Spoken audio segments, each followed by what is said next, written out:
my beloved Boss Mike Cervera. Eto na ngayon. Pilipinas at China na ituloy pa rin ang mga resupply mission sa nakasadsad na BRP Sierra Madre sa Ayungin Shoal. Ngayon mga kababayan, nagkasundo na ang China at ng Pilipinas sa pagre-resupply. Diyan sa yung mission diyan sa Sierra Madre. Mga kababayan, nasaan yung gera? Propaganda nyo yung gera. Sabi nyo, magkakagera. Takutin natin ang taong bayan. Kailangan takutin natin na magkakagera. Kasi, pagka natakot ang taong bayan, magagalit kay Pangulo. Diba? Diba? Ganong katatanga. Ganong kabugbobot mga mangmang yung mga naniniwala dyan. Eto na. Dahil dyan, eto naman ngayon, yung kanilang mga balita, lilikuin nila. Mga matatapang na nagpapahayag ng kanilang pagtutol sa pinapasok na gulo ng Pilipinas laban sa China. At isa na nga rito ang ilang religious groups. Kita nyo, mga kababayan, dumarami na daw ang nagpapahayag. Diyos ko! Isa na nga daw dyan yung mga religious group. Sino? KOJC? Yan ba yun? Ayun na nga nagkasundo na yung dalawang bansa. Diba? Kumalma na. Kambyo na ang China. Akala ko ba gigirahin tayo ng China? Naniwala na kayo? Hindi manggigera ang China. Diba? Hindi manggigera ang China. Laking takot lang yan, mga kababayan. Ay, nako mga kababayan. Sa bagay, ito, SME na ito. Ano pa, aasahan nyo dyan? Mga kababayan, ano pa, aasahan nyo dyan? Pansinin nyo yung mga balita sa SME na minamanipula yung isipan ng mga bobo at mga tanga. Isama nyo na yung mga mangmang na nananatili, na naniniwala sa kanila. Diba? Ano ba kredibilidad ngayon ni Roque, ni Digong, Glenn Chong, Vic Rodriguez? Ayokong banggitin yung mga pangalan ng mga kaibigan ko. Sino-sino yung mga yan? Ano ang mga ang mga background niyan? Puro mga balimbeng. Ano aasahan nyo? 'Di ba? Ano aasahan nyo? Ay nako.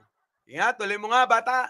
Kaugnay nito, nakikita ng isang abogado na ang pagbaba ni Marcos Jr. sa pwesto ang pinakasolusyon para pigilan ang pagsiklab ng napipintong gera sa pagitan ng Pilipinas at China. Sabi ko sa inyo yun talaga yung pakay nila. Kababain si Pangulo. Galing ng propaganda nila, pangbata Pangbata yung propaganda! Parang ganito lang yan nung bata tayo. Sabi ng nanay natin, huwag kang lumapit doon sa may kulingling, yung sorbetes.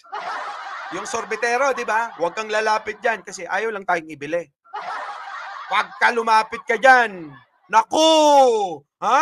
Kukunin ka niyan, isasako ka niyan. Ganon na ganon lang yung ginagawa nila. Ganon na ganon lang yung ginagawa nila. Para hindi maunawaan ng mga taong nasa tamang pag-iisip. Pasok. Narito ang balita ni Almar Forzuelo. Patong-patong na problema ang kinakaharap ngayon ng ating bansa. Nariyan ang patuloy na pagmahal ng presyo ng mga pangunahing bilihin sa merkado. Pangunahing pagmahal ng bilihin, inflation rate. Lahat naman. Dati nga, sabi nga ni Attorney Claire, naabutan natin, 5 duling lang yung candy. Makakabili ka ng 5 duling, yung 5 duling mo makakabili ng Kinde. Yung kinding hubad, di ba? Natandaan nyo ba yun? Yung kaedad ng nanay ko. Kinding hubad, yung iba-iba kulay. 5 lang isa nun. Oh. Di ba? May mabibili pa ba yung 5 nyo? Ganon talaga tumataas. Wala tayong magagawa doon. Oh, kinding labos. Di ba? Oh.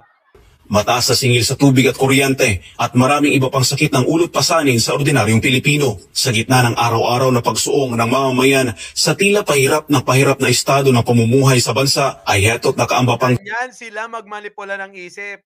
Itatanim nila, mga kababayan, ang hirap na ng buhay natin.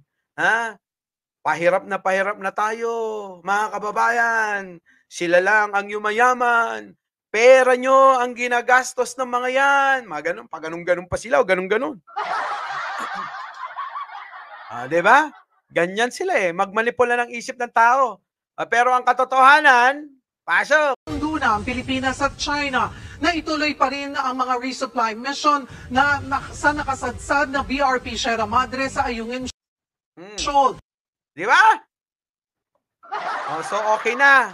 Sensational report. Oo. Hello po sa inyo lahat mga mare at pare. Opo, Basta ako, masaya ako. Feeling ko, nanalo na naman tayo. Eto mga to, ang daming sa social media mga kababayan. Scroll nyo lang. Makikita nyo yung mga tao na nagpapaliwanag at tumutuligsa sa video na pinalabas nila. Araw-araw ganyan ang ginagawa. Galawan, NPA at mga kaliwa. Di ba? Sundot ko lang kaya hindi lang masyarap. Naku! Isa ako sa nabiktima ng SMNI. Sabi dito ni Elvira Mansier.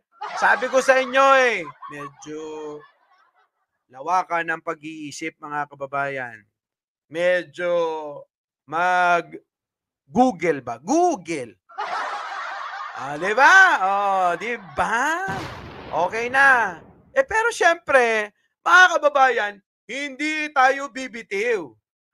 Hindi tayo bibitiw.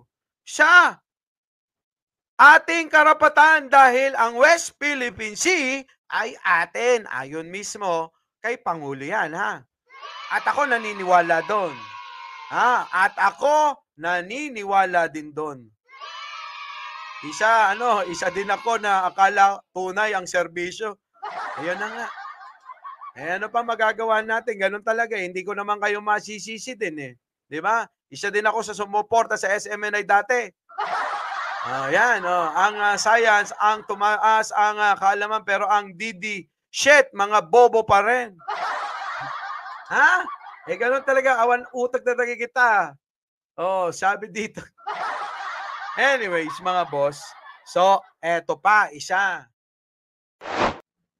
Our beloved Boss Mike Cervera.